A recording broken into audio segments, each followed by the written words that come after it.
like, and subscribe. You're watching the Marc Lamont Hill official YouTube channel. Peace, family. This is your brother, Marc Lamont Hill. Welcome to Office Hours. Every week here on the channel, we host Office Hours, where I sit down with some of the most interesting thinkers, some of the most controversial figures, some of the most provocative minds in the world today. And tonight is no different. I am very excited to be joined by Peter Beinart. He is an extraordinary voice. He's an extraordinarily courageous figure. He's a brilliant mind. And he is the author of this wonderful new book. It is called Being Jewish After the Destruction of Gaza, A Reckoning. I am very excited to see you, Peter. Thanks for joining me.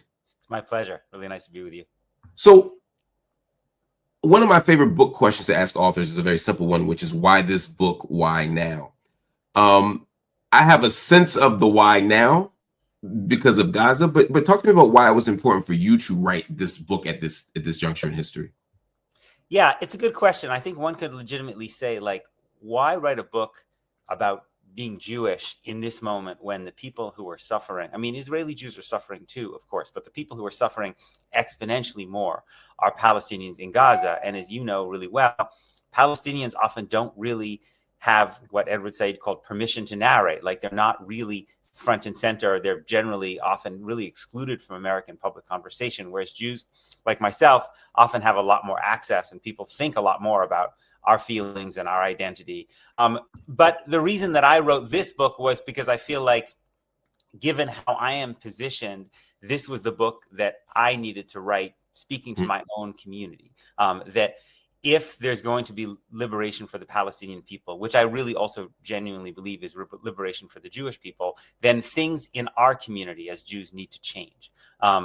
We have to rethink some really fundamental things about the way our leadership talks about what it means to be Jewish in ways that justify the most horrible destruction of an entire society. And so I wrote this book because I was watching what was happening in Gaza day in and day out, and probably like you, I was just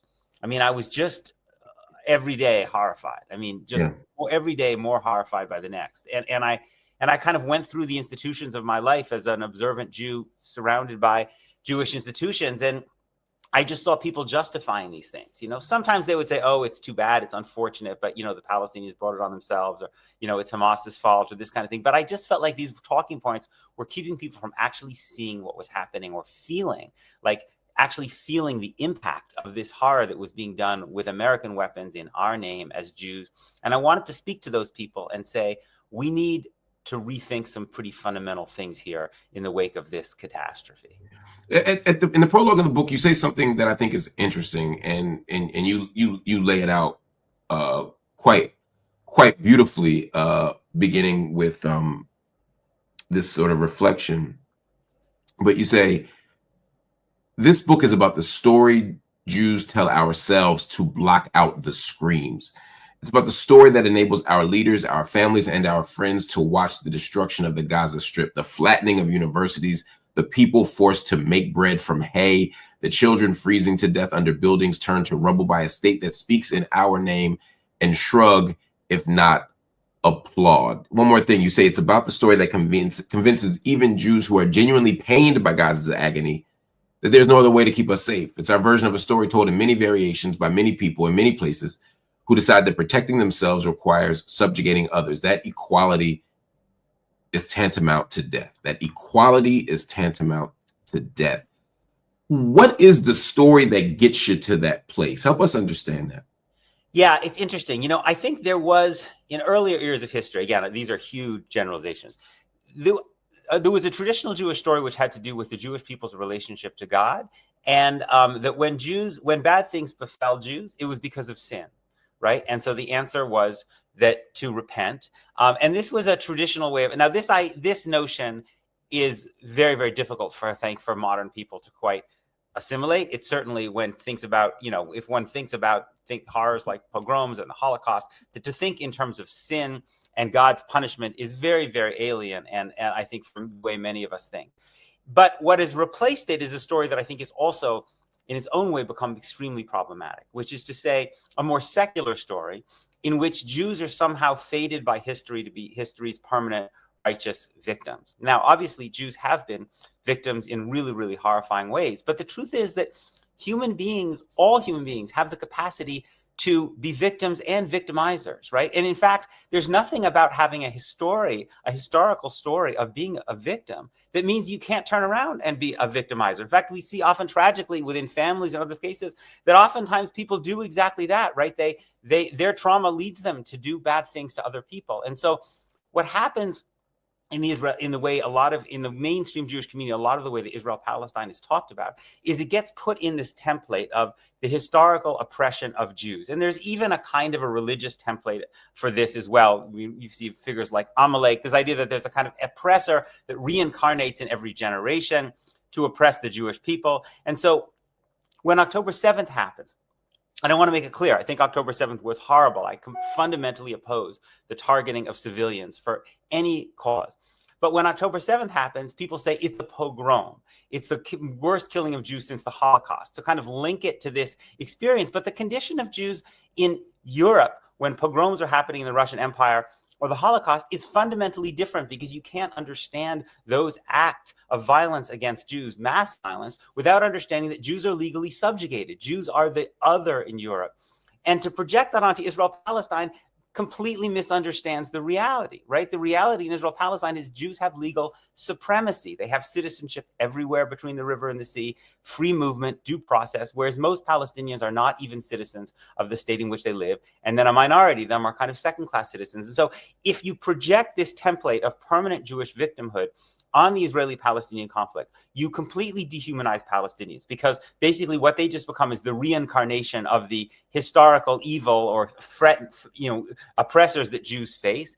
And you completely misunderstand the situation, because if you want to make things safer for everybody, you have to deal with the structural oppression that inflicts so much violence on Palestinians, and I think also ultimately endangers Jews as well.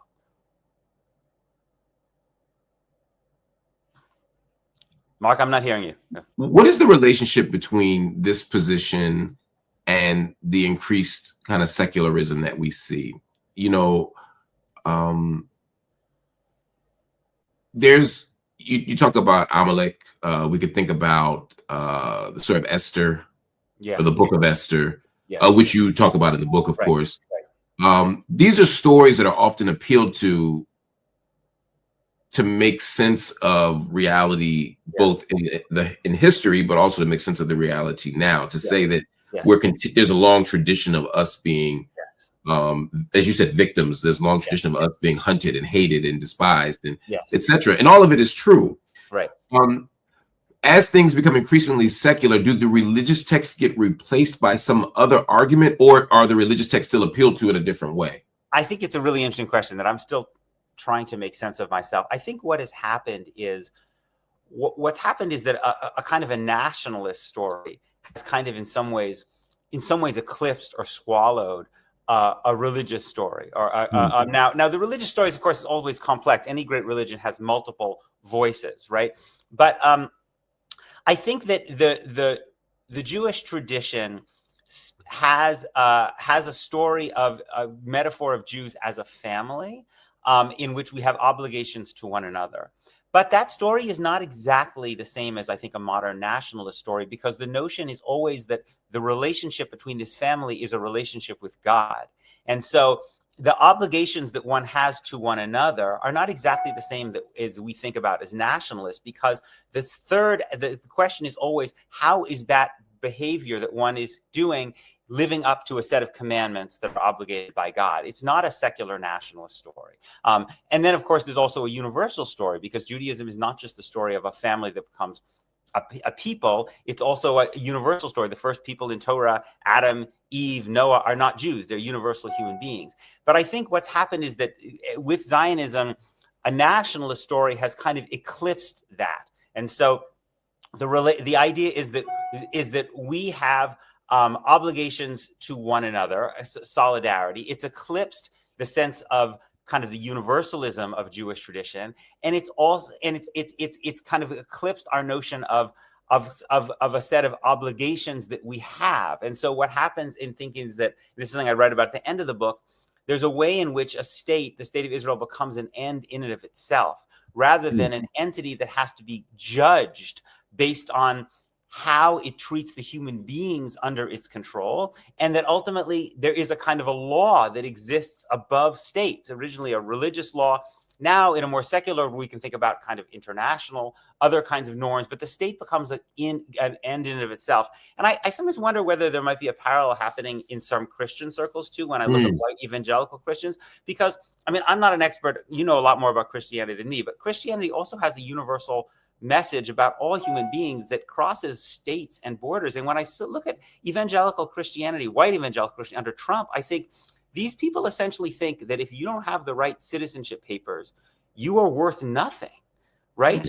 You have no value, which essentially in some ways is the way that in parts of the Jewish community, the discussion about Palestinians works as non-citizens. And I think this is a really bastardization of both of these religious traditions. I think that's right. How much of that is, in your estimation, a kind of cynical political ploy by political leaders, and how much of it is just a misreading or poor engagement with the religious tradition?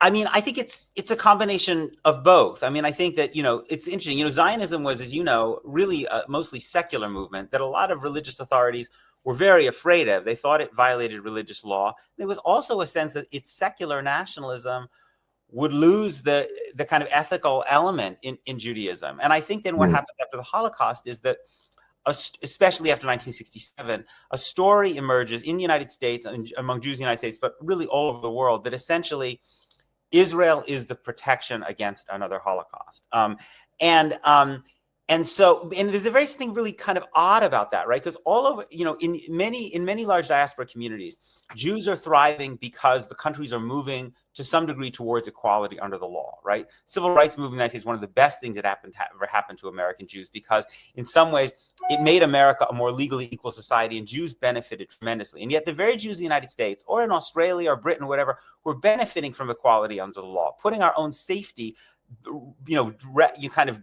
making our own safety, depending on equality in law. We believe that the Jews in Israel can only be safe if they have legal supremacy, right? And as you quoted, the notion becomes that if Jews don't have legal supremacy, they will be faced with another Holocaust, right? And I try to make the point in the book that this is actually the way that a lot of groups that have legal supremacy tend to think, right? That if you become but is this not exceptional? I mean, what do you say to the people who say, look, every place where Jews have been the minority, they have been subjected to all this stuff? First of all, Jewish history is more complicated than that, right? Jewish history is over 2,000 years in a lot of places. Jews have different kinds of experience in different places. It's true.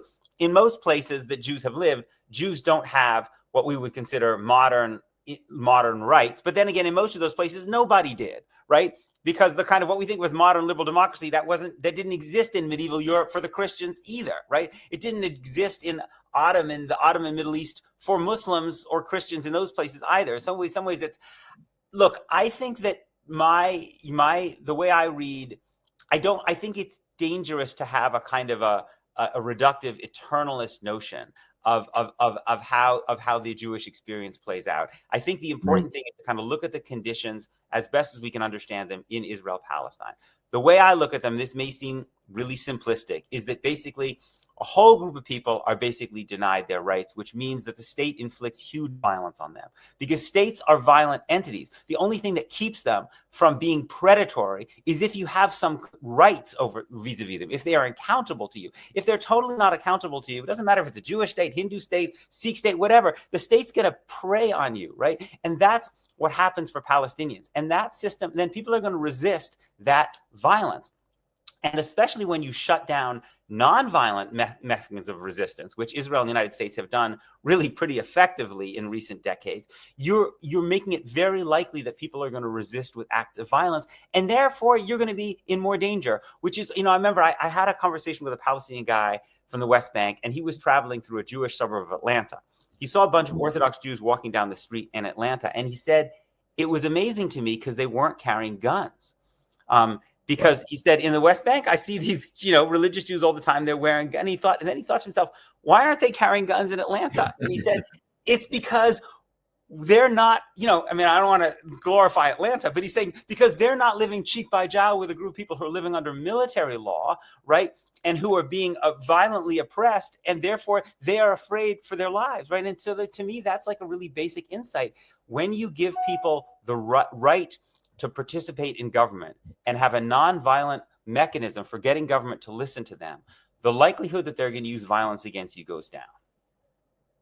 I agree with that argument wholeheartedly. I just always try to keep track of at least the most genuine, sincere concerns of folk who say this is all true, right? And yet history does not encourage me to believe that if we are anywhere close to a minority, that we will not be subjected to the all the pain of the pogroms of Eastern Europe, all the pain of the Inquisition, all the pain, and so forth and so on. Yes. Is there a way to legitimately keep track of that concern without?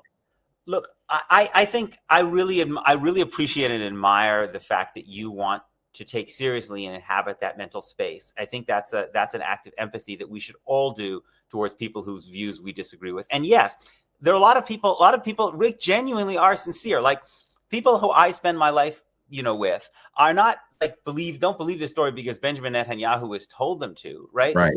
They or because it's some cynical thing there, they go home and they say, ha ha ha, that's not really what I believe. Like people believe this in their bones. That's why people get really upset at me. They're like, Peter, you are putting my family in danger, right? Like I hear that all the time. So it's deeply, deeply sincere. But I think that it's also a product of real isolation from Palestinians and a dehumanization, sometimes an unconscious dehumanization of Palestinians, right? So people say, well, what if Jews were, it's funny, people always say to me, what if Jews were a minority in Israel, Palestine? I think, yeah, but they're actually a minority now, right? I mean, there's a small minority of Palestinians between you count everybody, right? So when you say minority, what do you really mean? What you really mean is we couldn't be safe if these Palestinians who live here actually had a voice in government, if they had citizenship, right? And then the question is, are you going to be safer living next, unless you think you can get rid of Palestinians? And, there are people who think that too.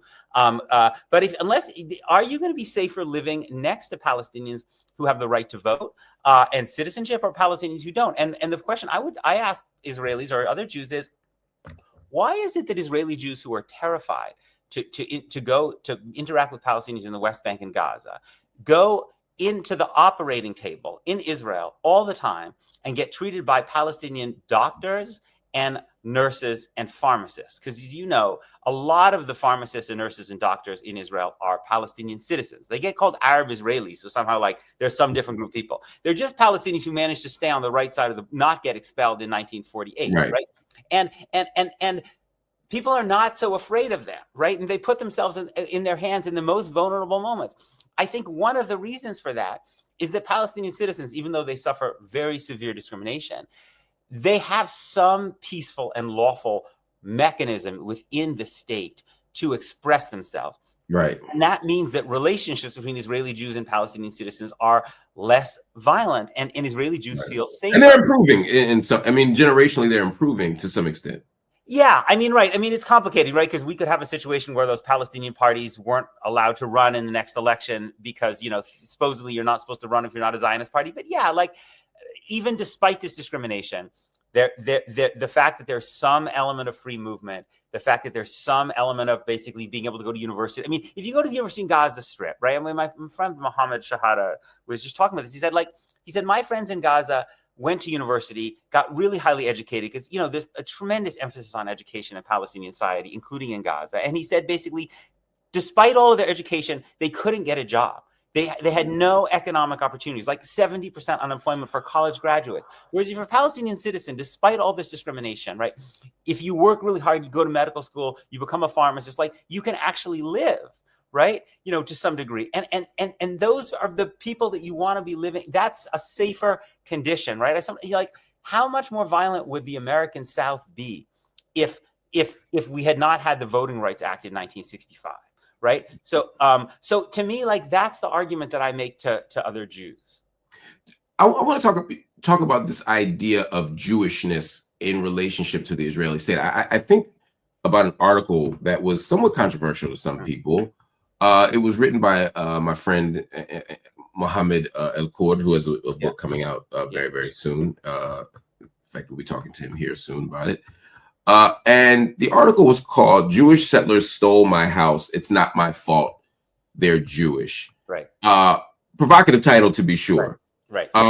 But one of the things he says in the piece that I thought was interesting, he said, "When we were growing up in occupied Jerusalem, the people seeking to expel us from our neighborhood were Jewish, and their organizations often had Jewish in their name. Yes. So were the people who stole our homes, scattered our furniture in the street, and burned my baby sister's crib. The judges banging their gavels in favor of our expulsion were also Jewish, and so were the lawmakers whose laws facilitated and systematized our dispossession.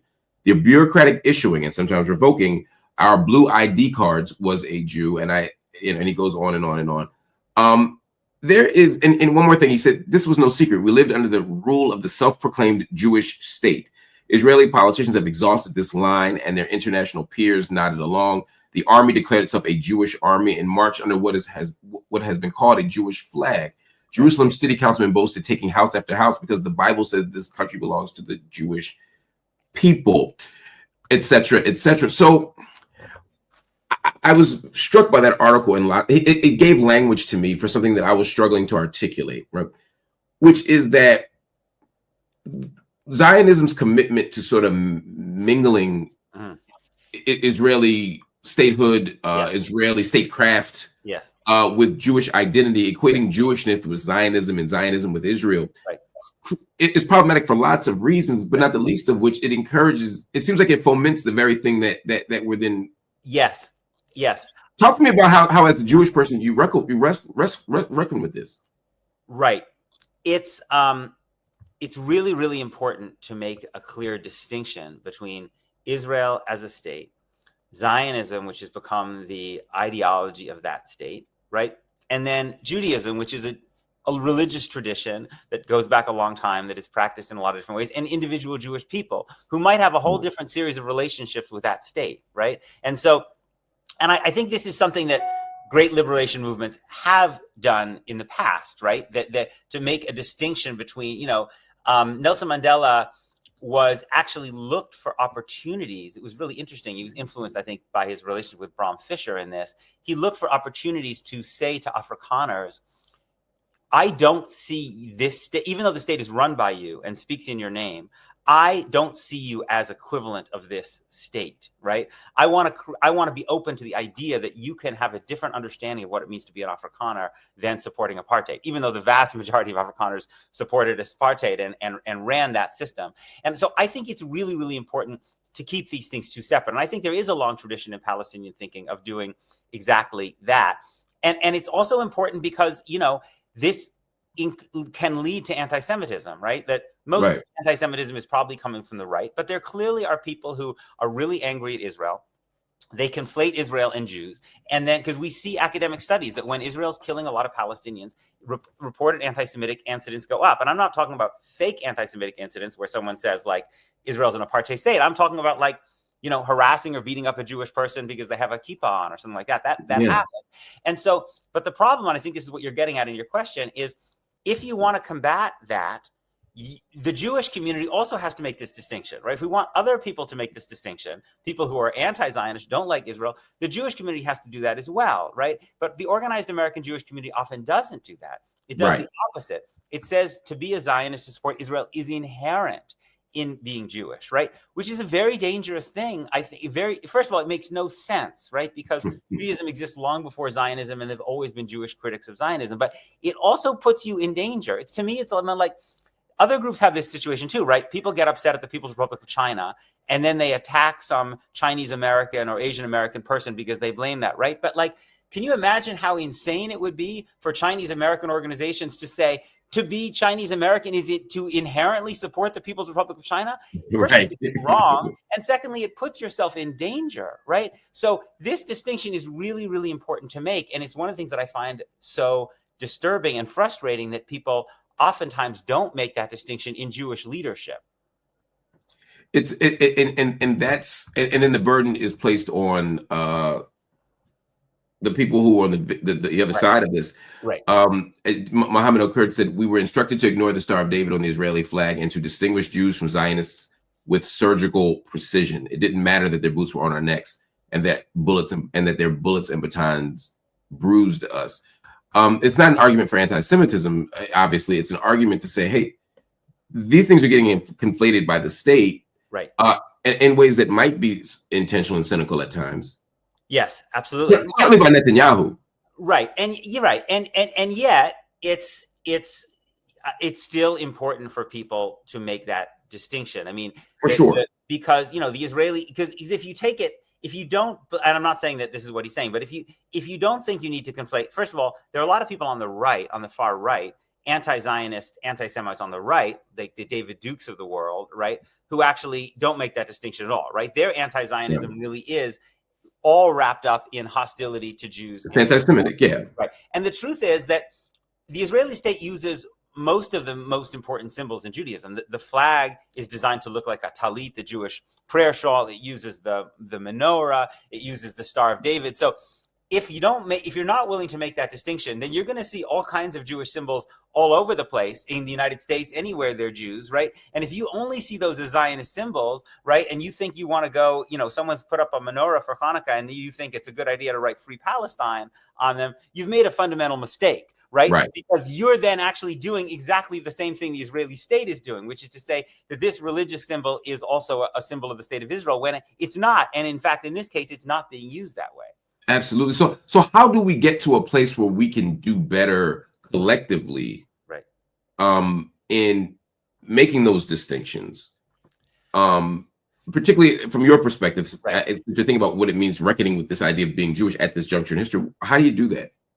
I mean, I think that it starts by recognizing I think in the Jewish community, I think it has to be part of a larger challenge about the way in which nationalism and not just support for the state of Israel, but I would even say something akin to worship of the state of Israel has in many ways eclipsed Judaism itself. I mean, it's not, it's very strange, but in a lot of Jewish spaces in the United States, and I think not just in the United States, the social stigma of questioning the legitimacy of the state of Israel is considerably higher than the social stigma of questioning the authority of the Torah or the existence of God. Oh, wow. Right. And so what's actually happened in a way is that the state the state has become a kind of a God, right? A kind of substitute God. This is why the book ends in the last chapter really by writing about some Jewish thinkers thinking about the question of idolatry, because anything that I think one way of thinking about idolatry is that idolatry is the worship of anything that's human made, anything other than God, right? And so when you see this in this phrase, this constant invocation, this phrase, right to exist, right? That essentially the state has unconditional value, right? It's not that you look at the state and say, okay, it's controlling all the human beings. Those human beings are created in the image of God, Jewish and Palestinian. How good a job is it doing in protecting their lives and allowing them to flourish? If it's doing a really bad job, maybe we need a different kind of state. Right? That's actually not a crazy way of thinking. I think that even American politicians on the right think about that all the time. They don't want there to be an Islamic Republic of Iran. They think a state could do a better job of protecting, and I think they're right. But here, it's like the state's right to exist is unconditional, irrespective of what happens, right? But when it comes to the people of Gaza, they don't actually have a right to exist, right?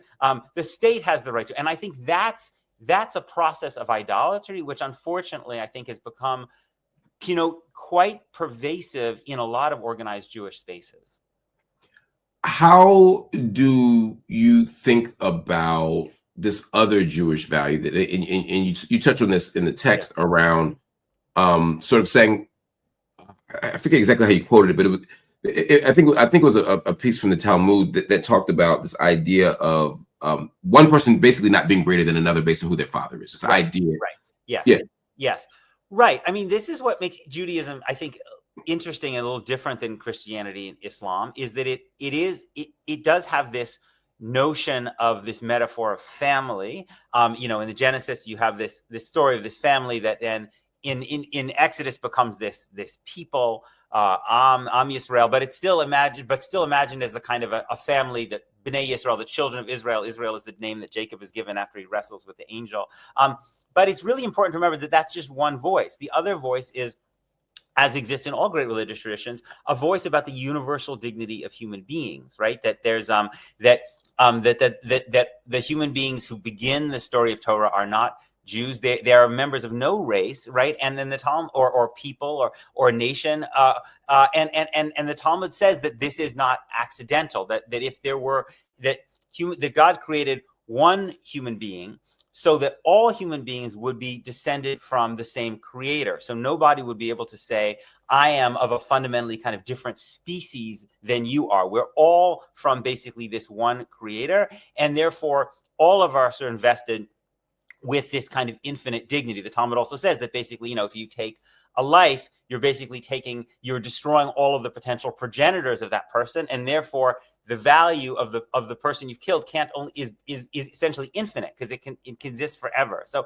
that notion is so lost in mainstream Jewish discourse, often about Palestinians, right? That kind of like what I see happen is that like you'll just see something and there'll be some bombing, and like you'll see in the news, 46 people have died, hundreds of people have injured, and then people immediately go to, well, how can we trust those numbers? They're from the Hamas health ministry, or Hamas must have been using human shields, or they voted for Hamas, or why aren't we focusing on Myanmar, where they're doing things that are even worse? All these things, and I feel like, first of all, these arguments are really weak. I mean, and I go through them in the book just in some detail, just like they really almost crumble at the first touch. But beyond that, to me, they don't even feel like arguments. They feel like defense mechanisms. They feel like you don't want to feel something. I mean, and human beings all have this capacity. You don't want to actually feel this. You don't want to actually look at it. So if you have to talk about it at all, then you basically invoke these series of things to kind of like shut down that process of human concern, of human empathy towards people. And that shutting down, once it shuts down, it seems like it's hard to ever reactivate that. Right, because people also end up in communities in which there's a stigma for expressing that concern, right? In the sense that like you become part of a community which is very important to you in people's, and even people's livelihoods sometimes. And so, yeah, you become part of that. And I think it's just, I always feared, even before October 7th, and I actually wrote a piece about this before, I had this, I always was haunted by the idea that nothing Israel did would ever lead the United States government or the organized American Jewish community to say enough. Like, we could tolerate that, but we can't tolerate this. Instead, what happens is whatever happens, people come up with a post facto critique.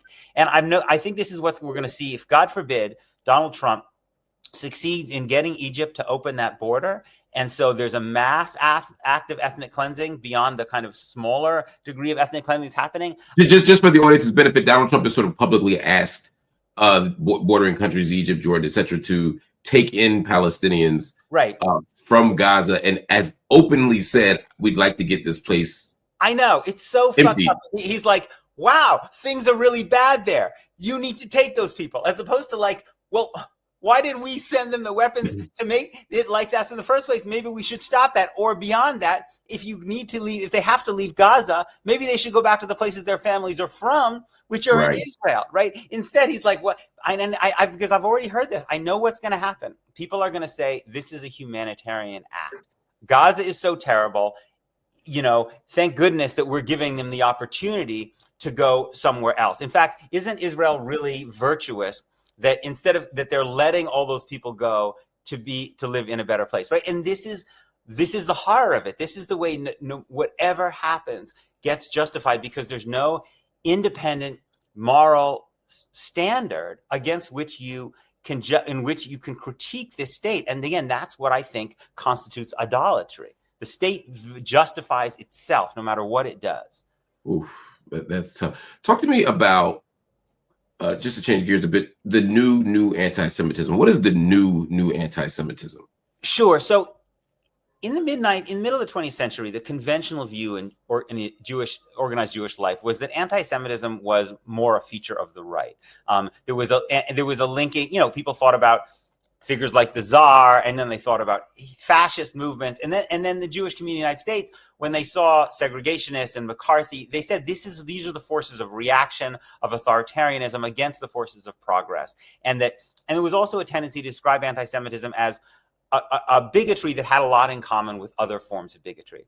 But starting in the late 60s and early 70s, when the left turns against Israel after the 67 war, the Soviet Union turns against Israel, some left movements in the United States start to become much more critical of Israel because they see Israel as acting in kind of colonial ways. The organized American Jewish community says, okay, well, now there's this new anti-Semitism, which is coming from the left. And this anti-Semitism, instead of targeting individual Jews, it targets the Jewish state. So you hear this phrase that emerges, which people like, called that Israel is the Jew of the nations, that the state is being treated in the way that individual Jews were.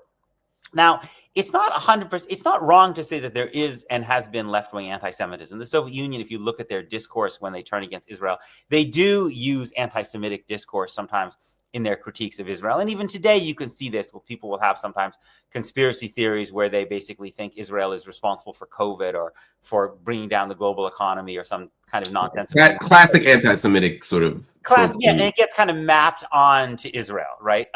Or Zionism. But the argument that I'm making in the book is that if you actually look at the social scientists who study anti-Semitism, not the ADL, because the problem is the ADL's data is totally corrupted by its status as an Israel Defense Organization, where it's conflating anti-Zionism and anti-Semitism. So basically, virtually anything a Palestinian says about the state of Israel is going to be anti-Semitic under those definitions. But if you look at, like, I cite the work of a guy at Tufts named Eitan Hirsch and a woman at Harvard named Laura Roden. And what they find is that levels of anti-Semitism, kind of traditionally defined, are much higher on the right. And you see this in Europe too, that, shocker, they tend to go hand in hand with other forms of bigotry. This older Jewish notion was basically right, that people who have a kind of hierarchical view of society, they like the idea that in the past, everyone knew who was on top and everyone who was on the bottom, right? Those people tend not to like Muslims. They tend not to like Black people. They tend not to like LGBT. They tend not to like immigrants. And they don't like Jews either, generally, because Jews are also a group that can destabilize these hierarchies, especially because Jews have this pesky habit of allying with other historically disenfranchised groups, right? And so my argument is that the new anti-Semitism gets something really fundamentally wrong. And so then you get this insane kind of set of view, so you see this in now the ADL in the era of Trump in its most grotesque form, right? It's not even the claim that anti-Semitism is equal on the left and the right, where people would say, like, oh, Rashida Tlaib is the equivalent of David Duke. But now, in fact, it's actually worse than that, right? That actually the right-wing anti-Semitism gets basically apologized for, right? So Elon Musk, I mean, I don't know if he meant to do a Nazi salute or not, but this I know. Do you think he did? I got to ask you, what did your gut tell you when you saw it? To be honest, I don't really know, and I don't even care that much. To me, the basic principle is, like, the guy is a white nationalist. He's never met a white nationalist he doesn't like. He spends all his time trying to promote parties that have their roots in fascism and Nazism all around the world, right? So you shouldn't even have needed the Nazi salute to right. Be basically your enemy number one if you believe in the rights of Jews, right? And so, but instead, he gets basically, and I think it's also because they're afraid of him, because let's be honest, everyone is now terrified of Donald Trump and Elon Musk. We're living in this, like, festival of cowardice. But basically, so, like, and the idea is that, like, he gets treated with kid gloves. But if Rashida Tlaib says, like, Palestinians should be free everywhere from the river to the sea or whatever, basically, like, you come down on her like a ton of bricks. So what ends up happening is that anti-Semitism is bigotry. Bigotry is wrong because it doesn't treat people equally, right? Like, that seems to me pretty straightforward. So if you start using definitions of anti-Semitism that give a pass to people who fundamentally don't believe in human equality, and you yourself are using anti-Semitism to defend Israel's system of unequal treatment towards Palestinians, you've completely lost the plot. Yeah, no, I think that's exactly right. So in light of that, and I think you said it masterfully in the book. You lay this out as well. Are groups like the ADL, is there any value in them, or do they inherit? No, I mean, maybe there would have been a time when I might have said, I mean, look, the ADL, like, you know, it probably, there was a time at least where it would say like certain kinds of things about, like, I don't know, like the rights of a slightly vaguely like liberal social, you know, but no, at this point, I think the amount of harm it's doing is so much greater. That, you know, so many good people, you know, including yourself, basically get smeared and sometimes their careers destroyed because they're called anti-Semites, when all they're doing is basically saying that Palestinians should be treated equally and that there's something fundamentally wrong when Palestinians are not to be treated equally. It makes me really, really, it's hard for me to describe how upsetting it is for me to see this, because the people are afraid of being called anti-Semitic in some ways for good reason, because anti-Semitism has been such a powerful and vicious force for a long time in the history of the West. And so I appreciate and I'm grateful that people treat that term with a certain fear and trembling, a certain kind of reverence, right? Yeah. But we should treat it with that same fear and trembling, that sense of reverence, the sense that you don't use it lightly. You don't use it to try to win an argument that you can't win in some other way, especially because Jonathan Greenblatt and people at the ADL, essentially they're trading on a kind of moral capital of previous generations of Jews. It's not like these folks at the ADL themselves suffered from anti-Semitism in these genocidal, horrifying ways, right? They're trading on something that happened to previous generations of Jews, and they are cynically weaponizing it and abusing it in this really, really promiscuous way. And to me, that's a kind of desecration and like a dishonoring of the Jewish past, to use this history of our oppression to then justify and rationalize the oppression of others. It's deeply upsetting to me. I can imagine. When you sort of start the book and you talk about sort of Jewishness as an idea, as an identity, you talk about what Judaism is what it means. Right. You begin with these wonderful quotes. Is there any fundamental difference between what it means to be a Jew throughout history and what it means to be a Jew now? Well, in some ways, no, because you could say that rabbinic Judaism, you know, for the last 2,000 years has said that basically to be a Jew is to observe certain commandments, and those commandments, as understood by centuries of Jewish commentators, actually don't change that much, you know, over time. And that's actually part of what I find so powerful about, in some ways, about being Jewish, is connection to ancient tradition. When I wake up in the morning and I put on tefillin, this is something that Jews were doing in the time of the Talmud, you know, 2,000 years ago, before the creation of, I don't know, whatever, in a completely pre-modern age. And I'm doing the same thing. And the liturgy isn't that different in some ways. But what has changed fundamentally, I think, is that Jews now have the power Jews now control a state based on legal supremacy, in which we have the power to abuse other people. And I think that, so the question of what solidarity means when you are a group of people that's benefiting from legal supremacy is different than the question of solidarity, what solidarity means when you are basically being oppressed, right? And I think it makes it more complicated, right? Like, I don't think it means that you can't have any sense of obligation to your people, right?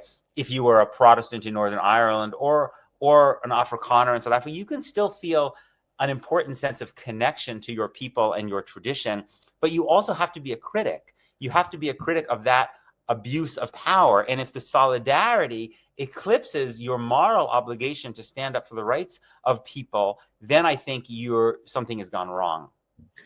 How has your self-identification changed over the years in terms of your Jewishness? I think, you know, in a funny way, I feel like for various reasons in my life, I feel like I've needed to deepen my commitment to Jewish religious practice and observance. I think partly just because I feel like it's, for me, a great sense of source of structure and peace in my life, observing Shabbat, studying Talmud. But I also think perhaps this is not the fundamental the most important reason. I think a secondary reason is perhaps that as I became more critical of Israel and began rethinking the whole notion of Jewish statehood, I think perhaps I also felt at some level that I needed to more firmly root myself in things that were much deeper and bigger about being Jewish than this nationalist project. maybe there was a part of me that just wanted to be able to say, listen, like, people have this all the time. Like, they'll email all the time and say, like, you don't care about being Jewish. You hate Jews. Your parents are rolling your grave. Your kids must hate you. And I feel like, man, I've just been studying Talmud. Like, do you know where we are in the Daf Yomi cycle? Like, do you know what the Torah portion of this week is? Like, do you know how to, like, I feel like in some ways, I guess I almost feel like for myself, it kind of makes, it roots me and say, like, you can say whatever you want about me, but I am secure in the sense that I am doing my best to be, to take seriously this tradition. And when I look at you, and sometimes I see this for people, your only relationship to being Jewish seems to be that you believe in this ethno-nationalist project. To me, that seems like not just a morally, like, very problematic way, but also just like a very superficial and not very meaningful way of being Jewish. Do you ever worry that your deeper engagement with those traditions is more strategic or becomes a way to fight off the critics than it does a kind of internal? Yeah, although I think that I don't really feel that, because the truth is, like, the amount of time that I put into it is if I just wanted to basically, like, wave a say and say, hey, I'm really into being Jewish. I mean, I observe Shabbat. The Daf Yomi is a tradition that started about 100 years ago, where if you study a page of Talmud a day, it's actually a folio, both sides of a page, you finish the Talmud in 7.5 years. So I'm 5 years into the Daf Yomi cycle. So that's studying Talmud every day. Wow. So I feel like that's, I think that's, I don't think I would be doing all that if I was just wanted to say fuck you to some you just want to win, right? yeah, I think that would be too. I think I could find an easier way of doing that.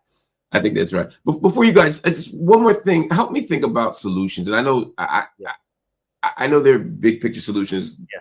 Then they're the kind of in the weeds solution. I'm thinking something somewhere in the middle. Yeah. The idea of a two-state solution seems dead to lots of people, myself included. I agree. And I just don't know what an end game looks like that is both doable, actionable.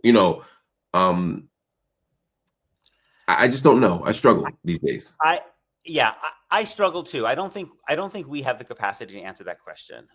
First of all, the Palestinian national movement has to be able to kind of recreate the institutions. I mean, it's not Palestinians' fault, right? America doesn't allow them to do this. To really have for Palestinians to ask, in what way do we want to vindicate our rights? Historically, the PLO had this secular democratic Palestine idea. In 1988, it embraced the idea of partition. That's kind of a dead letter now, but we don't. So we can't. I don't think that. What I do think we can do is, especially as Americans, is we can end Israeli impunity, right? And I think once you end Israeli impunity, other kinds of things become possible, right? First of all, I think Israeli politics changes a little bit, because people never give up legal supremacy unless they feel like it's not working for them anymore, unless they feel like it's run into a kind of a brick wall. And then sometimes you have certain people in the society who start to say, well, maybe we need some kind of plan B. We didn't want this plan B, but we have to think about a plan B because something is not working here for us. And I don't want that to happen in a way that costs Israeli Jews their lives. But I do think that if Israel's relationship with the United States and Europe change, then you could have people in Israel saying, we have to think differently. And maybe from that could come some different kind of politics. And so, again, I think that's all we can do at this stage. But I think there is, as you know, there is a movement that's grown around the world, including the United States, which has the capacity to be a great movement in the tradition of the great moral movements of the 20th century, speaking about human freedom and human equality. And it has tangible demands. And I think in the United States, the most important one is that we stop providing the unconditional supply of weapons. Amen. Peter, this is a wonderful book. And I got to tell you, there are people who write really smart, interesting books, but the craft of writing, they're not invested in. I was taken from the first page with your craft. Thank you. I appreciate it. And I've read all of your work, and this by far was my favorite in terms of the craft of it. Thank you. But the ideas have always been incredibly strong and powerful, and this is no different. So I hope everyone checks out this book. It's so important. It's so timely. It's so prescient. It's all of the things. I promise. It's all of the things. I really appreciate that. Yeah, everybody. It's called Being Jewish After the Destruction of Gaza, a reckoning. And it's a reckoning that we all need. So again, Peter, just thanks for joining me. And thanks for being who you are in the world. I really appreciate it, Mark. Thank you. Of course. Thank you. Take care. Everybody, that was Peter Beinart. Again, the book is called Being Jewish After the Destruction of Gaza, A Reckoning. I guarantee you it will challenge you. It will inspire new thoughts. It will challenge your old thoughts. It's an important book, and it's a wonderful read. Please make sure you check it out, family. And in the meantime, everybody, thank you for watching Office Hours. We're here every week. Hit the like button, hit the subscribe button. If you're so inclined, hit that join button and become part of our monthly financially supporting family. If you can't do that, please consider making a donation for this episode. You go to Cash App, PayPal, Venmo, or Zelle. The links are right here on the screen. And you can drop whatever you want. It can be $1. We're grateful. If it's $1 million, we'll be a little more grateful, but we'll be very grateful. Anything in the middle, we're grateful for as well. So drop it in if you can. But most importantly, like the work, share the work, and most important of all, study the work, because that's what Night School and Office Hours are all about.